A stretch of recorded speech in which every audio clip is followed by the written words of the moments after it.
দিদি এদিকে, দিদি এদিকে তাকিয়ে দেখুন, আপনাদের আমি পরিষ্কার একটা কথা বলি। অমর্ত্য সেন বাংলার গর্ব। রবীন্দ্রনাথ ঠাকুর আমাদের প্রথম নোবেল প্রাইজ এনেছেন বাংলায়। রবীন্দ্রনাথ ঠাকুরের সেই নোবেল প্রাইজ নিয়ে আমরা আজও গর্ববোধ করি।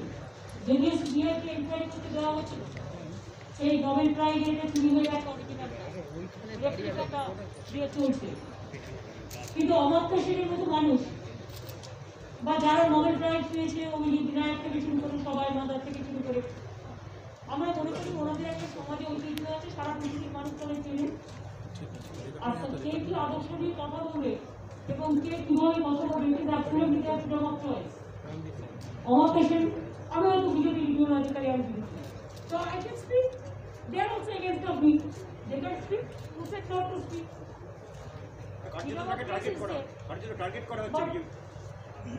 টার্গেট তো সবাইকে করা হয়েছে, সবচেয়ে বড় টার্গেট মাইকটা বাজে। ইভেন মাইকটা কাটছে না। দিদি আপনি যদি এগিয়ে এসে একটু বলেন ভালো হয়, তাহলে মাইকটা লাগবে না। আমি পলিটিক্যালি টার্গেটেড, আর আমার patient as educationally targeted. Not only he, there are so many other educated persons also. Even astronomic, they are now feeling very isolated. এটা খুব দুঃখের ব্যাপার যে রবীন্দ্র সংস্কৃতি, রবীন্দ্রনাথ যে রবীন্দ্রনাথ ঠাকুর আমাদের গর্ব, আমি দেখছি রবীন্দ্র সংস্কৃতিকে ভুলিয়ে দেওয়ার জন্য, বিদ্যাসাগরের মূর্তিকে নিয়ে বিদ্যাসাগরকে ভুলিয়ে দেওয়ার জন্য, এবং বিশেষ করে নেতাজি সুভাষচন্দ্র বোস থেকে শুরু করে তার সমস্ত ফাইল দেখানো হবে, তার মৃত্যুদিন জানবার জন্য সব ব্যবস্থা গভর্নমেন্ট করবে। আর পূর্ণ কিন্তু কিছু হয়নি। এখন নেতাজি সুভাষচন্দ্র বোসেরও এটা 123 বছর 125 বছর হচ্ছে।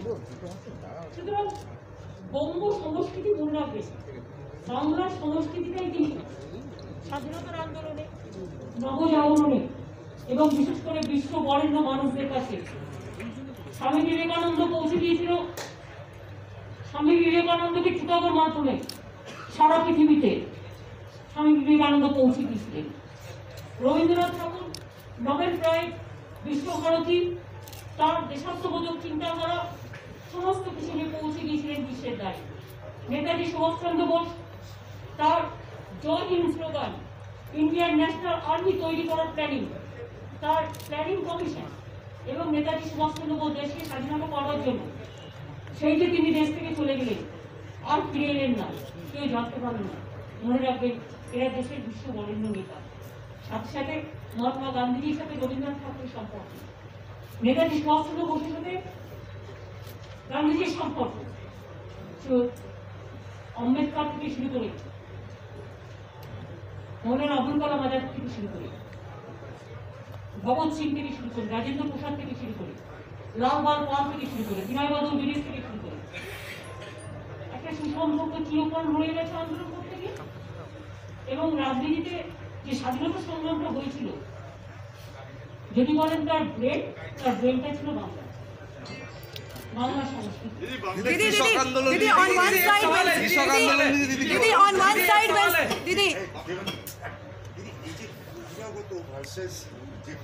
আমাদের বাঙালি যে একটা ডিবেট হচ্ছে, তাতে বিভিন্ন রকম কথাবার্তা বলা হচ্ছে যে এক দেশ অন্য জায়গা থেকে গেলে তাদেরকে কেন বহিরাগত বলা হবে, যেটাকে আমরা বলছি যে বাংলা সংস্কৃতির উপর অ্যাটাক, সেটাকে লোকে বলছে যে তারা নিজেদের এক্সপ্রেস করছে। এই যে বহিরাগত এবং বাঙালি ডিবেটটা আপনি কীভাবে দেখেন এবং এটার রেজলিউশনটা কী, সেটা যদি আপনি ম্যাডাম এদিকটা ম্যাডাম। শুনুন, আমরা দেশের লোককে বহিরাগত করি না। জেনারেলি আমরা সবাই সব রাজ্যে যেতে পারি, সবাই সব দেশে গিয়ে কথা বলতে, সারা বিশ্বে আমরা ঘুরতে পারি। কিন্তু ইদানিং একটা চিন্তাধারা হয়েছে বিজেপির, সেটা হচ্ছে যে বাংলার মেরুদণ্ডটাকে, সংস্কৃতির মেরুদণ্ডটাকে ভেঙে দাও, বাংলার যে আত্ম অহংকার সেটাকে ভেঙে দাও, ইতিহাসটাকে ভুলিয়ে দাও, জিওগ্রাফিক বাউন্ডারিটাকে চেঞ্জ করো, রাজনীতির মনোদশাটাকে দাঙ্গা দিয়ে উড়িয়ে দাও। আমাদের এইটাকে বলা হচ্ছে যে আমাদের সংস্কৃতি, ভারতীয় সংস্কৃতি, আমাদের সংস্কৃতি, কিন্তু ওরা যে তত্ত্ব অবরাচ্ছে সেই তত্ত্ব সংস্কৃতি নয়। আমরা মনে করি এটা বহিরাগত চিন্তাধারা, কোন একটা পার্টিকুলার মিশন নিয়ে ভারতবর্ষে যত তথ্য সংস্কৃতি জায়গাগুলো আছে, ইনস্টিটিউশনগুলো আছে, তাদের মেরুদণ্ডকে ভেঙে দেওয়ার জন্য পন্ডিচেরি থেকে শুরু করে একেবারে জওহরলাল নেহরু ইউনিভার্সিটি থেকে শুরু করে নালন্দা বিশ্ববিদ্যালয় থেকে শুরু করে একেবারে জোড়াসাঁকো ঠাকুর বাড়ি তো ভুলেই গেছে। রবীন্দ্রনাথ ঠাকুরের জন্ম নাকি এখানে। কি করছেন সুতরাং নানা রকম কথা বলে একটা আমাদের বঙ্গ সংস্কৃতিকে অবমাননা করার চেষ্টা চলছে। আমরা মনে করি বাংলার মেরুদণ্ড হচ্ছে বাংলার মানুষ, বাংলার জাতিগত, বাংলার চিন্তাধারা। এমনকি আমি আপনাদের অনেককেই বলি সারাক্ষণ যে ইতিহাসটাকে মনে রাখুন। যখন 14 আগস্ট ফ্রিডমের মিডনাইট হচ্ছিল, তখনও কিন্তু মনে রাখবেন গান্ধীজি সেদিন কিন্তু বেলেঘাটায় ছিলেন। তিনি দিল্লি না গিয়ে ফ্রিডমের মিডনাইট না গিয়ে এখানে ছিলেন, দাঙ্গা থামানোর জন্য বসেছিলেন। রবীন্দ্রনাথ ঠাকুর গান্ধীজির অনুসরণ ভাঙিয়েছিলেন এবং গান গিয়েছিলেন জীবনে যখন শুকায় যায় করুণা হারায়। এগুলো কিন্তু আজকে ইতিহাস। এইগুলো থেকে ঘুরিয়ে দেওয়াই হচ্ছে ওদের একমাত্র রেজুলেশন। এবং কখনো কখনো টেলিপ্রম্পটারে ওরা নানা রকম লিখে, আমি তো সব ল্যাঙ্গুয়েজ করতে পারি, আমাকে লিখে দিয়ে দিন আমার বাংলায় বা ইংরেজিতে বা হিন্দিতে আমি করতে পারি। আমি হিন্দি করতে পারি নিশ্চয়ই পারি, অন্যান্য ল্যাঙ্গুয়েজে নিশ্চয়ই করতে পারি। কিন্তু কথা হচ্ছে টেলিপ্রম্পটারে মুখস্থ, কিন্তু বুঝতে হবে না টেলিপ্রম্পটারে ভাষণ দেওয়া দেয়। আপনি দেখবেন সামনে কিচ্ছু নেই, জাস্ট পাবলিককে অ্যাড্রেস করছে, কিন্তু অ্যাকচুয়াল তার সামনে একটা টেলিপ্রম্পটার আছে যেটাতে বড় বড় করে ভাষণটা উঠে আসছে। তো এগুলো সবাই জানে না। সুতরাং এগুলো নিজেকে জানতে হবে আগে। আমি যদি গুজরাটে যাই আর আমি যদি গান্ধীজির আশ্রমে না যাই, তাহলে it will be my big blunder. আমি যদি মহারাষ্ট্রে যাই আর যদি আমি একটা গণপতির মন্দির বা মারাঠা শিবাজিকে একবার না দেখি মূর্তিটা, তাহলে এটা আমার ব্লান্ডার মতো। পাঞ্জাবে যদি আমি যাই, আইদার আনন্দপুর সাহেব ওর গোল্ডেন টেম্পল ওর যারা সমেনি একটা জায়গায় যেতে হবে। সেরকম প্রত্যেকটা রাজ্যে একটা করে বিশেষত্ব আছে। জগন্নাথে পুরীতে গেলে আপনাকে যেতে হবে। সুতরাং এইভাবে প্রত্যেকটা জায়গার একটা বিহারে গেলে গয়া একবার যেতে হবে, নালন্দা হতো তো সবাইকে নিতেই যেতে হয়। সুতরাং বাংলা সেই জন্য হচ্ছে, বাংলা হচ্ছে international capital of India, cultural capital. Mumbai যদি ফাইন্যান্স ক্যাপিটাল হয়, ফাইন্যান্সিয়াল, তাহলে বেঙ্গল হচ্ছে কালচারাল ক্যাপিটাল অফ ইন্ডিয়া। আর নাসা থেকে ভাষা দেখুন সর্বত্রই আমাদের ভাই বোনেরা আছে, কারণ তাদের ট্যালেন্ট থাকে।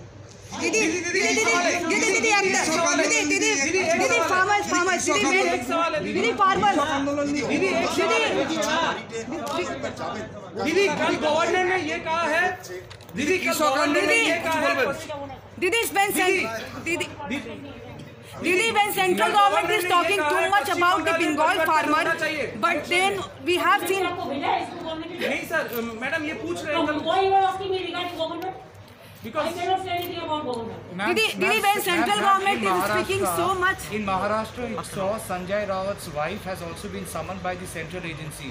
It seems like from Bengal to Maharashtra, everywhere where the opposition parties are there, the central agencies are bringing up cases. In Bengal also you have seen the case with Rajiv Kumar. What's your take, ma'am? The central agencies have been activated against opposition?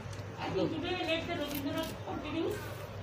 আজকে আর অন্যগুলো আর বলতে যেও না বাবা, সব একসাথে করলে মজা হবে। কিষাণ মুভমেন্ট নিয়ে আমি এটা বলতে চাই, we are fully supporting the farmers movement. We want that all the 3 bills, draconian bills, the black bills, must be withdrawn immediately. And we strongly support the farmers. हम पूरा सपोर्ट करते हैं, किसान का साथ में हमसे रहेगा और वो जितना तक आंदोलन करेगा उसका सपोर्ट करेगा। Yesterday, Rajnath Singh has also said that we are not going to scrap MSP. What will you say? That is their matter. What Rajnath ji को साथ हमारा आपका दोस्ती है। দিদি কালকের রোড শোটা নাকি আমরা শুনছি যে মানে বাঙালিয়ানার একখানা প্রচারের না না, বাঙালি আমি করি না, আমি বাঙালি করি না, বাট আমি মনে করি বাঙালি হিসেবে আমার গর্ব একটাই যে আমি সবাইকে নিয়ে, সব রাজ্যে, সব ধর্ম, সব কর্ম, সব সম্প্রদায়কে নিয়ে চলতে পারি। আমাদের বাবা মা আমাদের এটাই শিখিয়েছে। বাঙালিদের এটাই গর্ব হওয়া উচিত যে আমরা সবার জন্য আছি, আমরা মানবিক মানুষ, আমরা মানবিক মানুষ হিসেবে না দিয়ে চাপকে কিন্তু সাথে সাথে এটাও ঠিক যে বাংলা ব্যাকগ্রাউন্ড যদি দেওয়ার চেষ্টা করা হয় সেখানে স্কুল মঠটা হবে। Are they using Tagore man for political How benefits? dare you get not to anything about Tagore? They say Jorasapo is there, this Shantiniketan is Rabindranath Tagore. Thank you.